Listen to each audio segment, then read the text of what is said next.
All right, welcome into the MGFOA Week 8 training video. We're going to be reviewing some action from Week 7. As seems to always be the case, there are some things we did well, some things we didn't do so well, and we'll review a few plays. We're going to start with play number 50 here, and starting with our legal shift action, that's going to remain a point of emphasis. Good legal shift pickup here, pretty obvious. Just the offensive team is just never set. I do like that both short wings pick up the flag. You can even see the referee start to reach. Again, don't have to throw that flag 50 feet in the air. 10 will do the trick, but good call for the illegal shift on that one. And then this one was tight, and we actually discussed this. I discussed this with some members of the committee. And so they send these two players up here, and it's debatable whether they get set for a full second. And we're going to say that this should have been flagged for an illegal shift. It's close, but it's not really a trick play, but they're doing something a little bit special here. And when you're trying to do anything kind of out of the ordinary, you get strict scrutiny. And so they don't really get set for a full second. They get set for maybe a half second. So we agree we probably should have picked this up for an illegal shift. When they finally do get set, we're at 5.94, and the ball is already snapped before we get 6.5. So a little bit less than half a second. Again, not a huge miss. We're getting the ones where they're just never set. But when they do something like this, they kind of get strict scrutiny. So we should have picked this up. They've got to get set for one full second. And we don't see that here. Our next play is play 151, and another point of emphasis for us that we started talking about last week is just keeping our eyes on players and not being worried about the ball relay. So we get the play doesn't matter here. We just get a kickoff, a little squib kick, and it gets returned. And I just want us to show, so we get a little tackle here, a little bit of a return, and we get a tackle. And when our short wing comes into screen, we've already turned our backs to look at the ball boy, right? Look at all of this action. We've got 22 players, 3 or 4 of which are on the ground. All of this activity that we need eyeballs on, the ball boy is the least important part of our job. And again, I'll take a little bit of blame here. For years, I was always on my cruise about ball relays. And so I'll admit that I'm changing my tune. The most important thing after a play is not the ball relay. It's all of these 22 players. Again, we've got kids on the ground. There's no need to have our back turned. Keep your eyes on players. I'll put it very bluntly. I said this in a Zoom meeting with the executive committee and the membership committee and some members of the training committee on Monday. I want our association to have the absolute worst ball relays in the state of Georgia. I want our ball relays to be terrible. But I want us to be the best off-ball and dead ball officials in the state. So if we can be the best off-ball and dead ball officials in the state, the ball relays are incredibly unimportant. So let's just keep our eyes on players. Let's not worry about the ball boy. Let's worry about this action right here, right? Again, we've got all of these players, including 4 or 5 people on the ground. We don't need us to be turning our backs and be worried about a football. Play 87. Is just a really good job off-ball officiating. So we get a nice little return here, and think about what you're supposed to be watching. If you're the umpire, the short wing on this side, since it's attacking this sideline, the short wing and probably the deep wing need to be watching the ball carrier and the action around the ball carrier. But all of these players behind the play are going to belong to the referee and the umpire. And then if you're the short wing or even the deep wing on the non-play sideline, you got to have your eyes off ball. And so I've got the action here circled. This is way behind the play, and he just comes and he just wipes somebody out. Even if it's not a blindside block, which it is, by the way, even if it wasn't, it's just unnecessary, and it's a personal foul. It's just unnecessary roughness. This is just hitting somebody for the sake of hitting somebody, not playing football. And you can see the flag comes in from the short wing on the opposite sideline. Right? So if you're opposite the play side, you need to have your eyes away from the ball, because otherwise this is easy to get picked up. Now, obviously the umpire could pick this up as well. That's probably the person that should be all over since it's a little bit closer. But if you're the short wing or the deep wing on the near sideline, you got to help us out and pick this up, and we do that. So an excellent job to get this off-ball action. Play 14, just an excellent block below the waist get that I think hopefully we should be all over, right? It is the near side tackle, number 53 here. You can see this action is not immediate at the snap. He takes multiple steps. He has to reach all the way for a defender that he's not heads up on, that's not in the gap. I hope we would all understand why this is illegal. It's not immediate at the snap. We get 2 flags on this. The short wing picks it up because that's his tackle. So that's obviously a good opportunity to pick that up. And then it just kind of opens up to right there in the umpire's point of view.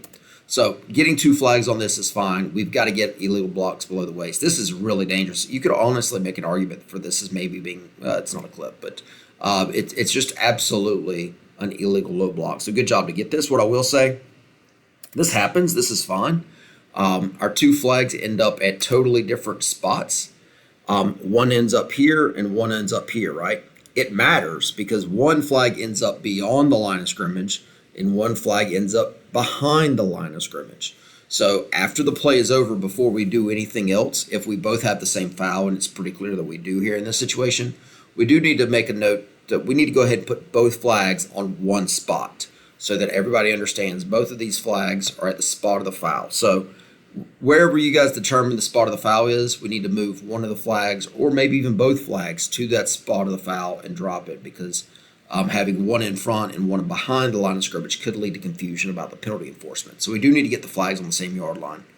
But as far as the play itself, just an excellent pickup by both of these officials doing their job and getting this clear block below the waist. Play 103, interesting one here. So the quarterback kind of scrambles, and you have to make the determination. Remember, we talked about 2 steps. We're snapping from position 1. Does the quarterback ever get out of the pocket? Does he ever take more than 2 steps? 1, 2, 3. So at that point, you can make an argument that he's out of the pocket. I'm not sure that he ever is out of the pocket, but you could say that he was, and we can defend that. But even if he does get out of the pocket, the first thing we've got to note is that there is no eligible receiver in the area. He throws this ball in this area. The only player in this area is number 72, who is not eligible. So if you determine that he gets out of the pocket here, which again, I'm not sure that he does, but if you say that he does get out of the pocket, the next question you've got to ask yourself is, did the ball cross the line of scrimmage? And it does not. The line of scrimmage is clearly the 20, and this ball lands at approximately the 7 or 8 yard line. Now, the point should be made that the defensive team does deflect this ball, right? And so, maybe the ball would have made the line of scrimmage if not deflected by the defense. At this point, once the defensive team deflects the ball, now it becomes a judgment call to be made by maybe the referee and both the wing on the short side. Would this ball, if not deflected, reach the line of scrimmage? And if you say this ball would have reached the line of scrimmage if not deflected, we would not have intentional grounding. But in this play, I think it's pretty clear that this ball was never, ever, ever going to make it to the line of scrimmage. 72 is not eligible, so there's no eligible receiver in the area. So this is absolutely intentional grounding. And the point I made on the film review is, good job here by the referee. We do get the flag at the accurate spot. He's at about the 1 or 2 yard line. And thank God he's not in the end zone, because as we all know, if we committed an intentional grounding in the end zone, that would result in a safety. So good job on the intentional grounding. I just wanted to talk about what if the defense not deflects the ball. You have to make that determination on whether the ball would have crossed the line of scrimmage or not. Play 114. So a couple things I want to talk about here we get the play to the far side. And we talked about targeting against the runner a couple of weeks ago, right? And actually maybe the tight view is actually a little bit better. A few things I like about this. The short wing had brought the ball in. We were handling a ball situation. And this is a pretty good job by the umpire staying over the ball until the short wing gets back to his position, because the ball's not ready until the short wing is in a position to officiate. So good job by the umpire staying over the ball there. Now let's talk about the hit itself on the runner. A runner is not defenseless unless he's being held up. And so you could make an argument that he's being held up. I'm not sure that he is, as long as he's not being held up. But even if he's not defenseless, this is still a good foul for targeting by the short wing on the far side, because, again, look at our defender. So our defender is going to be coming in. I'll circle him for you guys. It's this defender right here, and I want you to note what the defender does. So the defender comes in and lowers the crown of his helmet and uses the crown of his helmet to punish. So incidental helmet-to-helmet contact is not a foul, but on this play, it's pretty clear that right here, he has lowered his crown and he is using the crown of his helmet to punish, and that makes it a foul. So no, the runner is not defenseless, but you can never use the crown of your helmet to punish, and he does exactly that. So we get a great call for targeting here. So excellent job here. Again, incidental helmet-to-helmet contact is not a foul, but lowering and using your crown is a foul. Another thing that this crew did pretty well, extremely well really, if you go back to the start of the play, we're on the left hash. The play ended over here on the right hash, but they ruled that the play ended behind the line of scrimmage. So the spot of enforcement was from the previous spot. And remember, previous spot includes previous hash. So it should be half the distance to the goal from the previous spot, including the left hash. And the umpire and the crew did a very, very good job to make sure we enforced this and came back to the left hash. So excellent job on play 114. Another play where we had excellent work. We got a goal line play, right? Goal line plays can define us in this business. And we get this huge mosh pile, and it's what's the ruling? And you can see, and maybe the wide angle is probably even a little bit better. What I love here is the short wing on the far side can't see the ball. And you'll notice the short wing on the far side never signals. He's running in, but he doesn't see the ball. And if you don't see the ball, don't rule, right? But he's hustling in. He can't see the ball. He's just hustling in. And then only once the short wing on the near side says, hey, I can see the ball and I've got a touchdown, then you see the short wing on the far side mirror. All right. So this is just an excellent job by the short wing on the far side. If you can't see the ball, hustle in. Don't just stand on the sideline. Hustle in. And in fact, if neither short wing can see the ball, both of these short wings, this short wing saw the ball and had the ball across the line. But let's say that neither short wing has an idea. There's a huge pile and neither one of you knows. Both short wings can run all the way into the pile, and we can literally just find the ball and make a determination. So just don't signal before you know, right? So just wanted to highlight on this play an excellent job of not signaling. If you don't see the ball, don't signal. Don't guess on these plays. Play 20, just want us to look at the left tackle here. These can be hard to pick up, but we got to do our job. So if you're let's just talk about mechanically speaking. So we get a player here in motion. Let's talk about responsibilities. The outside receiver belongs to the deep official on the near side. So the only thing that the short wing on the near side has is this tackle. There's nobody else coming over this way. This should have your complete and undivided attention. The left tackle should be completely covered by the short wing on the near side. And if we'll see, the defender does a pretty good job of just ripping his helmet right off. The defensive player comes up with his hand, goes up to the head and neck area, and just rips his helmet right off. We've got to have a foul here for defensive hands to the face, call it a personal foul, whatever you want to call it. You just can't rip an opponent's helmet off like he does that. So that's the first thing. We should have had a foul for the defensive team ripping the offensive player's helmet off. But keep your eye on the player without a helmet. He takes off after the play. And he commits this block right here.